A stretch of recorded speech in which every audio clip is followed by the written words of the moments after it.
आपने एक कहावत सुना होगा, हिस्ट्री ज्योग्राफी हमसे खफा, रात में याद किया दिन में सफ़ा। लेकिन ऐसी बात है नहीं। हर एक सब्जेक्ट बड़ा इंटरेस्टिंग होता है, बशर्ते हम उसके एप्लीकेशन पार्ट को जानें। जब किसी इवेंट के हम रीजन को जानते हैं, उसके इम्पॉर्टेंस को जानते हैं, उसके इम्पैक्ट को जानते हैं, हमारे पढ़ने का तरीका अगर सिलसिलेवार हो तो वो भूलने का प्रश्न नहीं उठता है, क्योंकि तब आपको सब्जेक्ट में रुचि हो जाती है। ठीक है। लेकिन जनरली जो छात्र सिविल सर्विसेज के बारे में सोचते हैं, स्टेट पीसीएस के बारे में सोचते हैं, तो पहले उनके दिमाग में आता है पीटी, और जैसे ही उनके दिमाग में प्रीलिम्स आता है तो उन्हें लगता है कि इन्फॉर्मेशन बेस्ड क्वेश्चन होता है, इन्फॉर्मेशन याद होगा तो हमारा आंसर बनेगा। और इसलिए वो क्या करते हैं कि ऐसे गाइड को सिलेक्ट करते हैं जिसमें इन्फॉर्मेशन बहुत ज़्यादा हो। वो एप्लीकेशन पार्ट से वाकिफ़ ही नहीं होते हैं। तो जस्ट लाइक उनके लिए इतिहास क्या हो जाता है, एक प्रकार की डिक्शनरी, यानी वो डिक्शनरी रट रहे हैं जिसका कोई पॉजिटिव इम्पैक्ट नहीं है, यानी कोई अवधारणा बना नहीं, कोई कंसेप्ट बना नहीं, मेंस की कोई तैयारी हुई नहीं। वो सिर्फ पीटी पॉइंट ऑफ व्यू से ही इन्फॉर्मेशन को रटते हैं और बताते हैं क्या कि सब्जेक्ट बोरिंग है। लेकिन सही बात है, अगर आपकी पढ़ने का तरीका सही हो तो कोई भी विषय बोरिंग नहीं होता है, आपको अच्छा लगेगा। जैसे पिछले वीडियो में मैंने मॉडर्न हिस्ट्री के बारे में बात किया कि मॉडर्न हिस्ट्री को कैसे पढ़ना चाहिए, तो उसमें मैंने स्वतंत्रता संघर्ष से पहले के पूरे पार्ट के बारे में डिफाइन किया।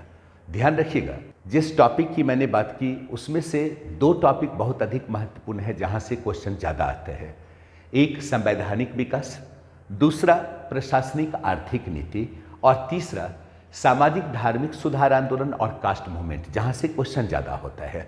अब आज हम चर्चा करेंगे स्वतंत्रता संघर्ष के बारे में, यानी चर्चा करेंगे कांग्रेस की स्थापना के संदर्भ में। सबसे पहले कि हमें इस एरिया को कैसे पढ़ना चाहिए, स्वतंत्रता संघर्ष को हम कैसे पढ़ें, है ना। तो सबसे पहले ध्यान देने की जरूरत है, जब आप इस एरिया को पढ़ेंगे तो पार्ट 1 में आप पढ़ेंगे क्या, कांग्रेस की स्थापना। ठीक है। कांग्रेस की स्थापना आप क्यों पढ़ते हैं, आप गौर करके देखेंगे। कभी कभी क्वेश्चन पूछता है कांग्रेस पूर्व पॉलिटिकल ऑर्गेनाइजेशन से क्वेश्चन पूछता है, जैसे लैंड होल्डर्स सोसाइटी की स्थापना कब हुई, गठन कब हुआ, उसके फाउंडर कौन थे, है ना। मद्रास महाजन सभा, है ना, ब्रिटिश इंडियन एसोसिएशन से क्वेश्चन बनता है। तो जब हम कांग्रेस पढ़ते हैं तो सामान्य तौर पे आप देखिएगा कि कई ऐसे राष्ट्रवादी इतिहासकार हैं जिनका ये मानना है कि कांग्रेस डफरिन की दिमागी उपज है, और जो लोग ये मानते हैं कि कांग्रेस डफरिन की दिमागी उपज है, चूंकि कांग्रेस के स्थापनाकारों में एक महत्वपूर्ण जो है ब्रिटिश अधिकारी है ओ ह्यूम, इसलिए ये अवधारणा उभर कर सामने आई। और इसी अवधारणा के तहत लाजपत राय ने सेफ्टी वल्व का सिद्धांत दिया कि कांग्रेस की स्थापना ब्रिटिश मानसिकता की उपज है। ब्रिटिश के द्वारा स्थापित करने के पीछे एकमात्र मंशा थी कि जब कभी ब्रिटिश सत्ता के अगेंस्ट जन आक्रोश हो तो कांग्रेस ब्रिटिश सत्ता के लिए सेफ्टी का काम करे, उसे सुरक्षा कपाट कहा गया, सुरक्षा कपाट का काम करे। लेकिन वही गोपाल कृष्ण गोखले तरिक चालक का सिद्धांत देते हैं। वो बताते हैं कि शुरुआती दौर में अखिल भारतीय पॉलिटिकल संस्था जब स्थापित हुई तो जरूरी था कि इसे ब्रिटिश प्रकोप से बचाया जाए, तो जरूरी था कि राष्ट्रवादी ऐसे ब्रिटिश अधिकारी के साथ जुड़कर इस संस्था को स्थापित करते। ठीक है।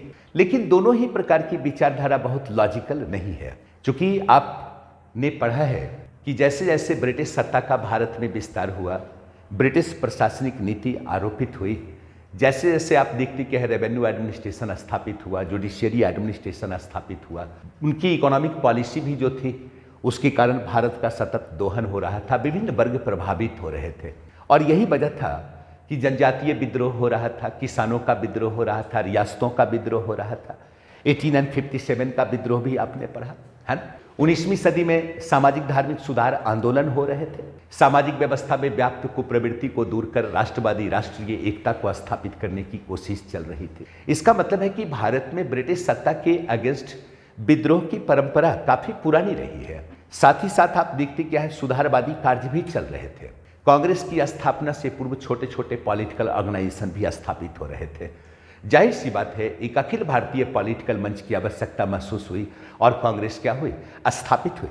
तो जब हम कांग्रेस की स्थापना पढ़ते हैं तो ये ध्यान रखना है कि कांग्रेस पूर्व राजनीतिक संस्थाओं को जानेंगे, है ना, कि कांग्रेस से पहले कौन कौन सी राजनीतिक संस्थाएं थी जो स्थापित थी। दूसरा, जब हम कांग्रेस को पढ़ेंगे तो कांग्रेस के स्थापना से संबंधित विचारधारा के संदर्भ में भी पढ़ेंगे, और साथ ही साथ जब कांग्रेस को पढ़ेंगे तो कांग्रेस का हम क्या पढ़ते हैं, उदारवादी चरण, और कांग्रेस का क्या, उग्रवादी चरण पढ़ते हैं, है ना। कांग्रेस के उदारवादी चरण, उदारवादी नेता कौन, उग्रवादी नेता कौन, उदारवादियों की विचारधारा, उग्रवादियों की विचारधारा को हम पढ़ेंगे। और इसी संदर्भ में हम क्या पढ़ते हैं, इसी संदर्भ में हम पढ़ते हैं बंग भंग और स्वदेशी बहिष्कार आंदोलन, है ना। चूंकि आपको पता होगा कि ये 20वीं सदी के प्रारंभिक दौर में या 19वीं सदी के अंतिम दौर तक आते आते आप देखते क्या है, भारत में राष्ट्रवादी चेतना का सतत विकास हो रहा था। कर्जन को ये लग रहा था कि भाई राष्ट्रवाद का गढ़ क्या है, तो बंगाल है, बंगाल के पढ़े लिखे लोग ही राष्ट्रवादी चेतना के विस्तार में अपना योगदान दे रहे हैं। इसीलिए राष्ट्रवाद की इस बढ़ती चेतना को प्रभावित करने के लिए कर्जन ने क्या किया, बंगाल विभाजन का निर्णय लिया। और बंगाल विभाजन के पीछे उसकी एकमात्र मंशा थी कि दोनों ही बंगाल में जो बंगाली हो वो क्या हो जाएं, अल्पसंख्यक हो जाएं। इसी के अगेंस्ट जो आंदोलन हुआ क्या कहलाया, स्वदेशी बहिष्कार आंदोलन कहलाया। उदारवादी उग्रवादी में विचारधारा के स्तर पर मतभेद था, इसके बावजूद स्वदेशी बहिष्कार मुद्दे पे दोनों ने एकजुटता दिखाई, आंदोलन हुआ। लेकिन वैचारिक मतभेद था, वैचारिक विवाद था, ठीक है।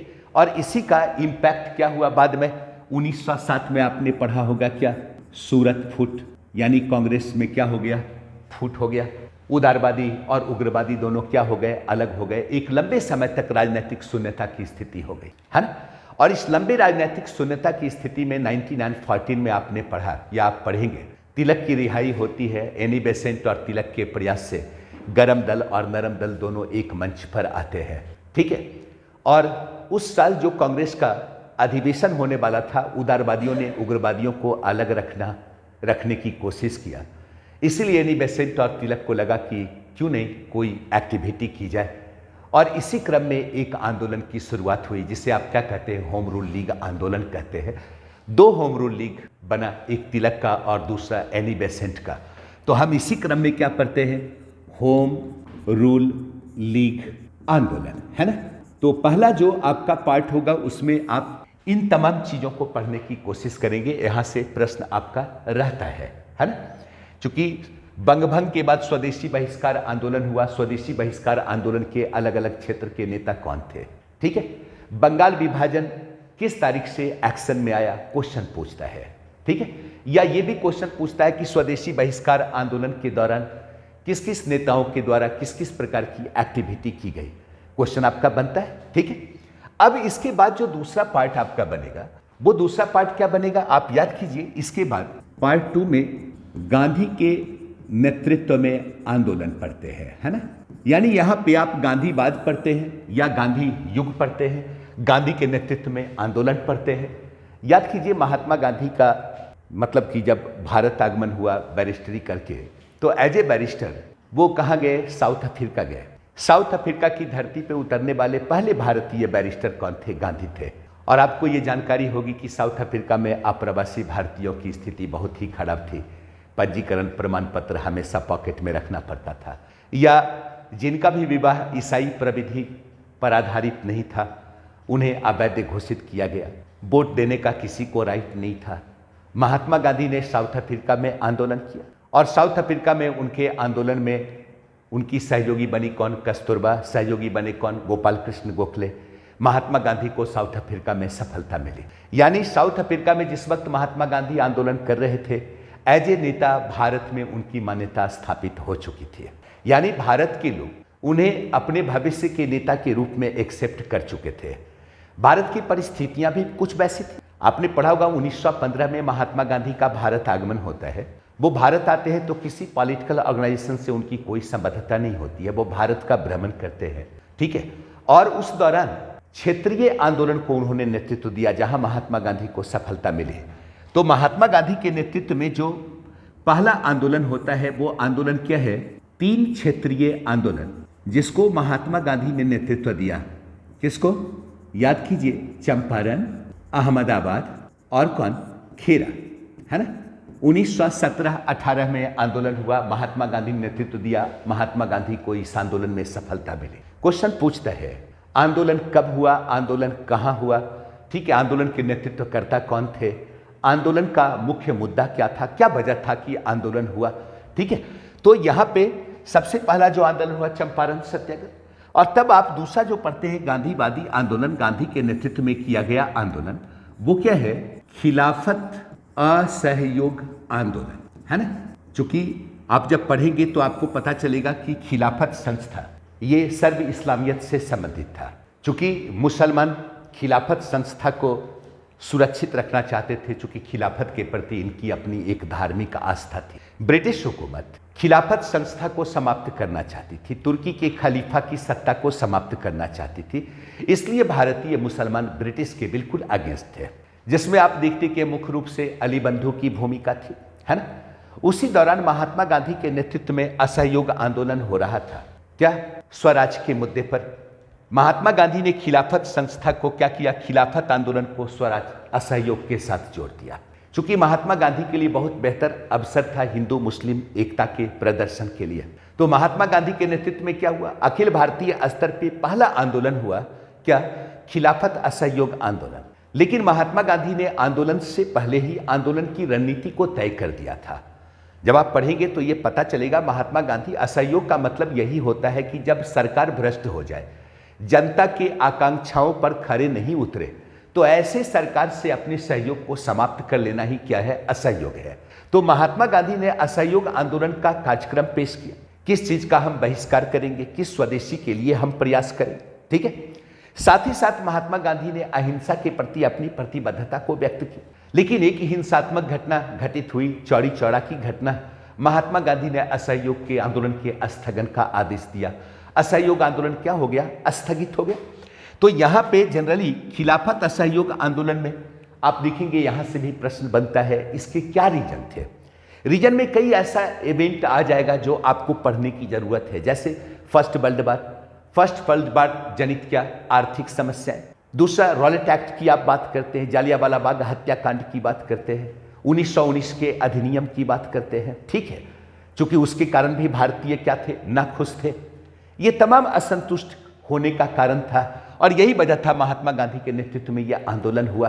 तो यहाँ पे जब आप पढ़ते हैं तो इसके कारण को पढ़ते हैं, आंदोलन की शुरुआत कब हुई आप पढ़ते हैं, क्या वजह था कि महात्मा गांधी ने असहयोग आंदोलन को वापस ले लिया, क्वेश्चन बनता है। इसका क्या इंपैक्ट हुआ, यह भी क्वेश्चन बनता है। आपने सुना होगा आंदोलन के स्थगन के कारण कई नेता ऐसे थे जो नाराज थे, और कुछ ऐसा नेता भी थे जो महात्मा गांधी के पक्ष में थे। 1919 के एक्ट के आधार पर जो चुनाव होने वाला था, महात्मा गांधी ने कहा हम चुनाव में भाग नहीं लेंगे, हम किसी प्रकार का कोई राजनीतिक शिरकत नहीं करेंगे, रचनात्मक ग्रामीण कार्यक्रम से जुड़ेंगे। लेकिन कुछ ऐसे भी नेता थे जिनका यह मानना था कि नहीं, हम चुनाव में भाग लेंगे, लेजिस्लेटिव असेंबली में प्रवेश करके ब्रिटिश सर के कार्यों को क्या करेंगे, उसे अवरुद्ध करेंगे, रोक डालने का कार्य करेंगे। और इसी परिप्रेक्ष्य में आप पढ़ते क्या है, CR दास, मोतीलाल नेहरू के प्रयास से एक संस्था अस्तित्व में आ गई, पॉलिटिकल संस्था, आप क्या कहते हैं, स्वराज पार्टी कहते हैं, ठीक है। तो यहाँ पे क्वेश्चन कारण से भी बनता है, क्वेश्चन असहयोग आंदोलन के सामाजिक आधार से भी बनता है, क्वेश्चन आपका क्या बनता है, असहयोग के इंपैक्ट से भी बनता है, ठीक है। और तब याद कीजिए, महात्मा गांधी के नेतृत्व में तीसरा आंदोलन जो होता है, वो आंदोलन क्या होता है, सविनय अवज्ञा आंदोलन। सविनय अवज्ञा आंदोलन, है ना। 1930 के दशक में आप पढ़ते हैं, सविनय अवज्ञा आंदोलन महात्मा गांधी के नेतृत्व में किया गया, क्या, दूसरा अखिल भारतीय आंदोलन। जब हम इस आंदोलन को पढ़ेंगे तो हम इसके रीजन को भी पढ़ेंगे। क्या तत्कालीन दौर में कोई ऐसा वातावरण था कि आंदोलन होना चाहिए था, क्या वजह था कि आंदोलन हुआ, क्या रीजन था, है ना। तब आप वहां पे क्या पढ़ते हैं, वहां पे आप बात करते हैं, नेहरू रिपोर्ट की बात करते हैं, उसके पहले साइमन कमीशन को आप पढ़ते नहीं, जवाहरलाल नेहरू की लाहौर अधिवेशन के बारे में आप पढ़ते, तो विभिन्न प्रकार के रीजन्स को आप पढ़ते, वहां से भी आपका क्वेश्चन बनता है। तो सविनय अवज्ञा आंदोलन, सविनय अवज्ञा आंदोलन का कारण क्या, उत्तरदायी परिस्थितियां थी कि आंदोलन हुआ, ठीक है। इसके क्या सामाजिक आधार थे, क्या ये आंदोलन असहयोग आंदोलन से अलग था। असहयोग आंदोलन में महात्मा गांधी ने किसी ब्रिटिश नीति पॉलिसी के खिलाफ की बात नहीं की, लेकिन जब सविनय अवज्ञा आंदोलन हुआ तो आपने देखा होगा कहीं कहीं क्या हुआ, वन्य कानून के अगेंस्ट आंदोलन हुआ, कहीं किसानों ने क्या किया, करबंदी आंदोलन को अपनाया, ठीक है, कहीं बकास्त भूमि आंदोलन हो रहा था। ये कई प्रकार के आंदोलनों का एक सेट था, एक समुच्चय था, है ना। और इसी आंदोलन के बीच में ही आप देखते क्या है, गांधी इरविन पैक्ट होता है और महात्मा गांधी गोलमेज सम्मेलन में भाग लेने के लिए जाते हैं। यद्यपि महात्मा गांधी को सफलता नहीं मिली, वो पुनः लौटकर वापस आ गए आंदोलन की शुरुआत की, लेकिन आंदोलन लंबे समय तक चल नहीं पाया, आंदोलन के स्थगन की घोषणा हो गई। लेकिन यहां पे क्वेश्चन गोलमेज सम्मेलन से पूछता है कि कौन ऐसे नेता थे जो तीनों गोलमेज सम्मेलन में भाग लेते। महात्मा गांधी ने किस गोलमेज सम्मेलन में भाग लिया। कभी कभी गोलमेज सम्मेलन की तिथि से क्वेश्चन पूछता है ना। गांधी इरविन पैक्ट से आपका क्वेश्चन पूछता है। तो गांधीवादी आंदोलन का जो दूसरा आंदोलन बनता है वो क्या है, सबने अवज्ञा आंदोलन को पढ़ेंगे। और तब अगला जो पढ़ेंगे वो क्या पढ़ेंगे, महात्मा गांधी के नेतृत्व में किया गया जो अंतिम आंदोलन है वो क्या है, भारत छोड़ो आंदोलन, है ना। भारत छोड़ो आंदोलन को पढ़ेंगे। भारत छोड़ो आंदोलन, महात्मा गांधी ने इसी आंदोलन में करो और मरो का नारा दिया, है ना।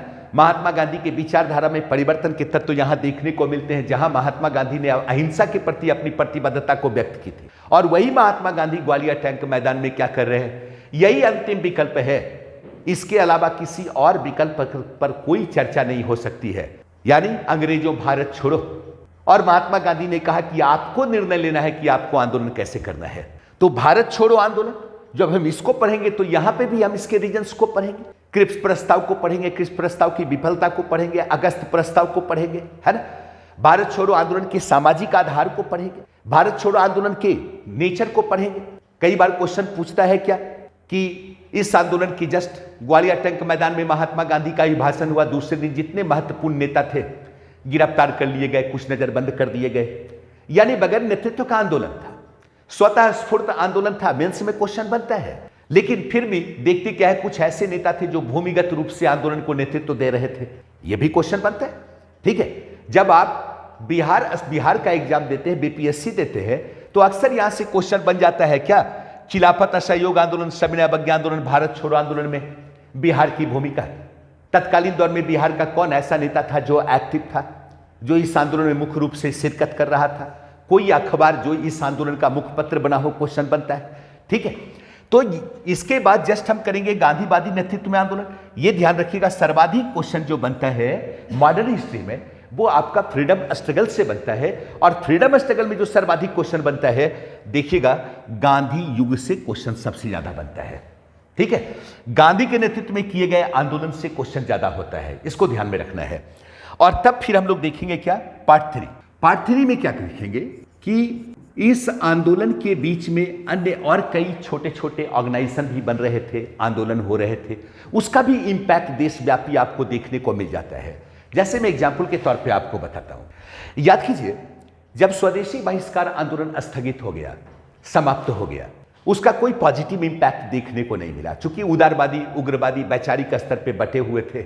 इंपैक्ट सूरत फूट, यानी कांग्रेस का विभाजन हो गया, एक लंबी राजनीतिक शून्यता की स्थिति का बीज हो गई, है ना।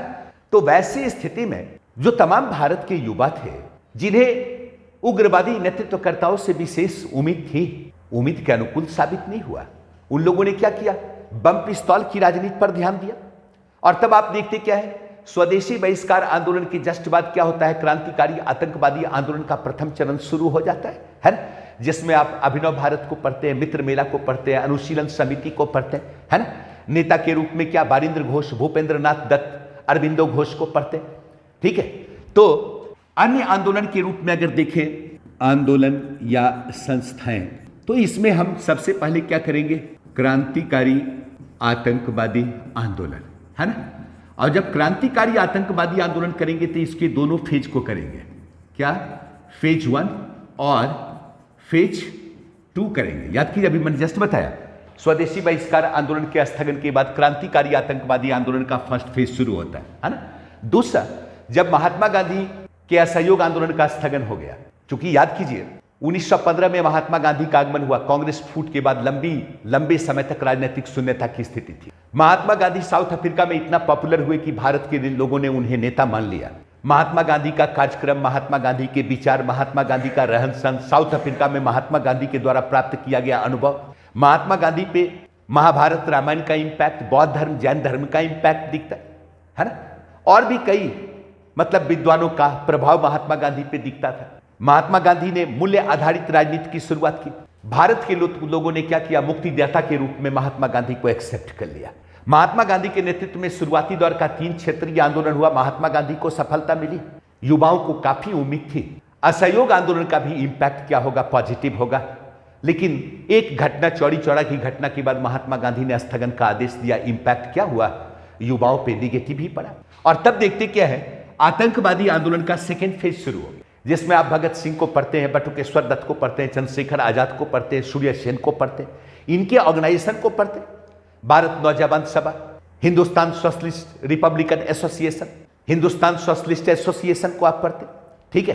तो ऐसी तमाम संस्थाओं को आप क्या पढ़ते हैं, क्रांतिकारी आतंकवादी आंदोलन का दूसरा चरण। यहां से भी प्रश्न होता है, इनके लिटरेचर से प्रश्न होता है, इनकी विचारधारा से प्रश्न होता है, इनके द्वारा की गई गतिविधियों से क्वेश्चन होता है, ठीक है। इन्होंने कुछ अखबार का संचालन किया, क्रांतिकारी नेताओं ने, मतलब संपादन किया, उससे क्वेश्चन होता है, ठीक है। और तब आप फिर दूसरा देखेंगे क्या, याद कीजिए, सोवियत रूस में बोल्शेविक क्रांति सफल हुई। क्या हुआ, समाजवादी सत्ता स्थापित हो गई। सोवियत इंटरनेशनल ने नारा दिया, दुनिया के मजदूरों किसानों एक हो जाओ। इसका भी इंपैक्ट पड़ रहा था भारत में। भारत में समाजवादी विचारधारा का डेवलपमेंट हुआ, है ना। तो भारत में क्या हुआ, समाजवादी आंदोलन की शुरुआत हो गई। और ये समाजवादी आंदोलन को अगर देखें तो इसी के दौरान हम क्या पढ़ते हैं, भारतीय कम्युनिस्ट पार्टी को पढ़ते हैं। और इसी के अंतर्गत हम पढ़ते क्या है, कांग्रेस समाजवादी को पार्टी को पढ़ते हैं, है ना। बिहार देने वाले लोगों को यह ध्यान में रखना है कि समाजवादी आंदोलन अगर हुआ तो भारतीय कम्युनिस्ट पार्टी के बिहार के नेता कौन, कांग्रेस समाजवादी पार्टी के बिहार के नेता कौन, किस आंदोलन में उनकी क्या शिरकत रही, क्या एक्टिविटी रही, क्वेश्चन बन जाता है, ठीक है। तब आप देखेंगे क्या, मजदूर आंदोलन और क्या ट्रेड यूनियन क्वेश्चन बनता है, कभी एटक से क्वेश्चन बनता है, कभी इंटक से क्वेश्चन बनता है, ठीक है। इनके अपने अधिवेशन से आपको कभी कभी क्वेश्चन बन जाता है ना। याद कीजिए, 18वीं 19वीं सदी में किसानों का विद्रोह हो रहा था। उस वक्त किसान अवेयर नहीं थे, किसानों का अपना कोई ऑर्गेनाइजेशन नहीं था, किसानों का अपना कोई नेता नहीं था। लेकिन 20वीं सदी तक आते आते किसान अवेयर हो गए, किसानों के अपने नेता उभरने लगे, अखिल भारतीय स्तर के नेता किसानों को नेतृत्व देने लगे। परिणाम क्या हुआ, 20वीं सदी में ऑर्गेनाइज रूप में किसान क्या करता है, आंदोलन करता है। तो नेक्स्ट टॉपिक आपका क्या बनता है, 20वीं सदी का क्या, किसान आंदोलन, है ना। 20वीं सदी का किसान आंदोलन, जिसके अंतर्गत आप याद कीजिए कई बार क्वेश्चन पूछा है, अवध किसान सभा, इक्का आंदोलन, नाई धोबी बंद आंदोलन, है ना। प्रश्न बनता रहता है, अखिल भारतीय किसान सभा का गठन कब हुआ, बिहार किसान सभा का गठन कब हुआ, सदानंद सरस्वती से क्वेश्चन बन जाता है। तो ये 20वीं सदी का किसान आंदोलन, खासकर आप देखते हैं बिहार से यहां पे क्वेश्चन लगभग हर एग्जामिनेशन में एक आध क्वेश्चन रहता ही रहता है, इसको देखने की जरूरत है, ठीक है। तब आप देखेंगे क्या, छोटे इवेंट के रूप में याद कीजिए 1939 कांग्रेस अध्यक्ष के लिए सुभाष चंद्र बोस की जीत हुई। महात्मा गांधी ने कहा था सीताराम रमैया की हार हमारी हार है। सुभाष चंद्र बोस ने कांग्रेस को छोड़ दिया, एक नई पार्टी का गठन किया, क्या, फॉरवर्ड ब्लॉक का गठन किया, आपने पढ़ा होगा। और बाद में यही सुभाष चंद्र बोस क्या आजाद हिंद फौज से जुड़े और उनकी एक्टिविटी मतलब विदेश में हो रही थी, क्यों, ब्रिटिश सरकार से लड़ने के लिए। और इसी क्रम में हम पढ़ते क्या है, आजाद हिंद फौज मुकदमा को भी पढ़ते हैं। तो कुछ और भी इवेंट हुए, उसको भी आपको पढ़ने की जरूरत है। क्या आईएनए, आजाद हिंद फौज क्या मुकदमा, है ना। इसी दौरान इवेंट के रूप में क्या होता है, रॉयल नेवी मूवमेंट। ऐसे छोटे छोटे तमाम एक्टिविटी को हम पढ़ेंगे, चूंकि यहां से क्वेश्चन आता है। और तब लास्ट में यहां पे हम देखेंगे क्या, यहां पे हम लोग पढ़ेंगे सांप्रदायिकता का विकास और क्या, पाकिस्तान की मांग, है ना। मुस्लिम लीग के बारे में आप 1906 में पढ़ेंगे, जब आप पढ़ेंगे क्या स्वदेशी बहिष्कार आंदोलन, वहीं पे आप देखेंगे मुस्लिम लीग का गठन हो गया।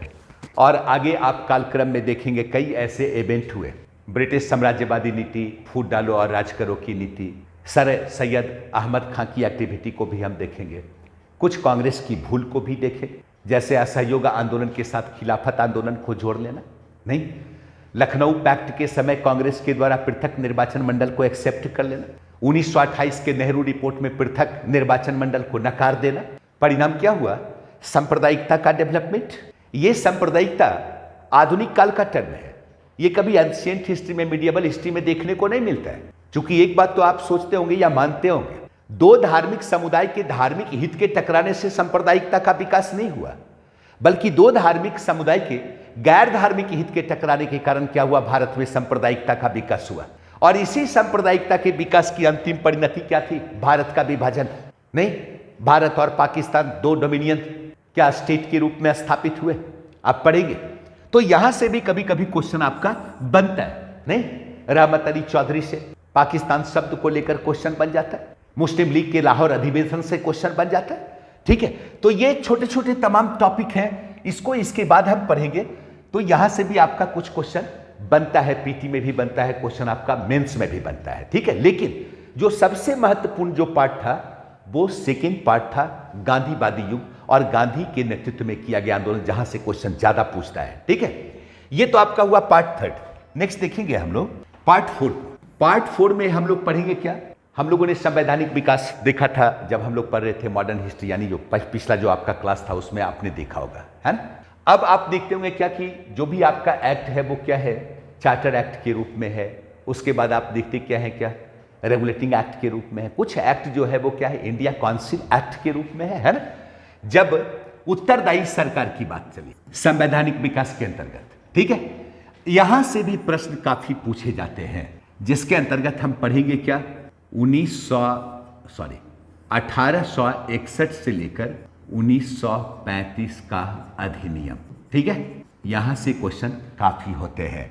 और तब इसके बाद चूंकि आप गांधी युगीन आंदोलन को जब पढ़ते हैं तो कई एक्टिविटी को इसमें आप पढ़ चुके होते हैं, लेकिन जब इसको सिलसिलेवार पढ़ते हैं आप तो आप आंसर बेहतर बनाते हैं और मेंस में भी यहां से क्वेश्चन बनता है। ठीक है, तो 1861 से 1935 का अधिनियम पढ़ेंगे। जस्ट इसके बाद हम क्या पढ़ेंगे, इसके बाद हम पढ़ेंगे Simon commission, Cripps mission, Wavell योजना, देन कैबिनेट मिशन योजना, और तब लास्ट में क्या पढ़ेंगे, माउंट बैटन योजना, यानी भारत स्वतंत्रता अधिनियम।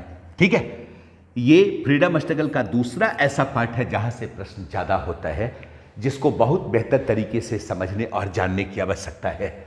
ठीक है, और ये जनरली इसके बाद जब आप पढ़ते हैं सिविल सर्विसेज के लिए मॉडर्न हिस्ट्री को, तो 1947 तक ही नहीं है, 1947 के बाद का भारत भी पढ़ना। तो वहां पे हम संविधान सभा को पढ़ते हैं, या स्वतंत्र भारत में भी कुछ ऐसे रियासत थे जिसने भारत के साथ जुड़ना स्वीकार नहीं किया। वो पहले की तरह ही ब्रिटेन के साथ जुड़कर रहना चाहते थे, अपने स्वतंत्र अस्तित्व को स्थापित रखना चाहते थे, लेकिन ये भारत की अखंडता और एकता के बिल्कुल अगेंस्ट था।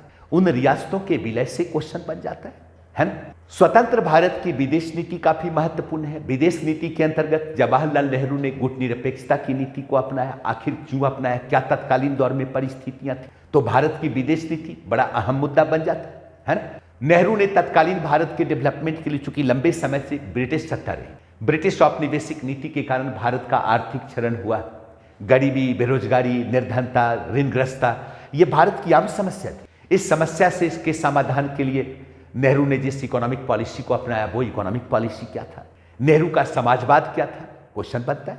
ठीक है, तो जब आप सिविल सर्विसेज के लिए पढ़ते हैं तो फिर इसके बाद के इन तमाम टॉपिक को आप क्या करते हैं, पढ़ते हैं। मैंने बात किया था कि आखिर इन तमाम चीजों को जानने के लिए हमारे लिए सबसे उपयोगी बुक क्या होगा।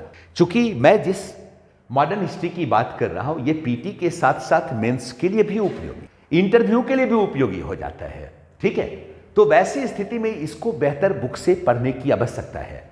तो एक तो ध्यान रखिएगा कि जो ओल्ड एडिशन है एनसीईआरटी की, तो इसकी 12th क्लास की किताब, ठीक है, क्या आधुनिक भारत, ये तो हर हाल में ओवरऑल आपका पढ़ा हुआ होना चाहिए। एक बुक की मैं बात कर रहा हूं, ये पूरा पढ़ा हुआ होना चाहिए। दूसरा, अगर इसके साथ आप किसी को ऐड करते हैं तो आप बिपिन चंद्र की बुक आती है स्वतंत्रता संग्राम, उसको पढ़ सकते हैं। अगर ये आपको बहुत बेहतर नहीं लग रहा है तो आप स्पेक्ट्रम का आधुनिक भारत पढ़ सकते हैं। ठीक है, सिविल सर्विसेज देने वाले जिनका सब्जेक्ट हिस्ट्री है ऑप्शनल के रूप में, वो बीए के इग्नू के मटेरियल को पढ़ें, बहुत बेहतर है। ठीक है, 1947 से 64 इंडिया आफ्टर इंडिपेंडेंस भी काफी बेहतर है। तो ये तमाम बुक का अगर आप इस्तेमाल करते हैं, पढ़ते हैं, पढ़ने के क्रम में अगर लिखते भी जाते हैं, बहुत ही बेहतर रहेगा और आपको इंटरेस्टिंग लगेगा। आगे तो मेरा सिस्टमैटिक क्लास चलेगा, आपको सुनने का मौका मिलेगा, ठीक है। और ये मैं लगभग कंटिन्यू करूँगा ही।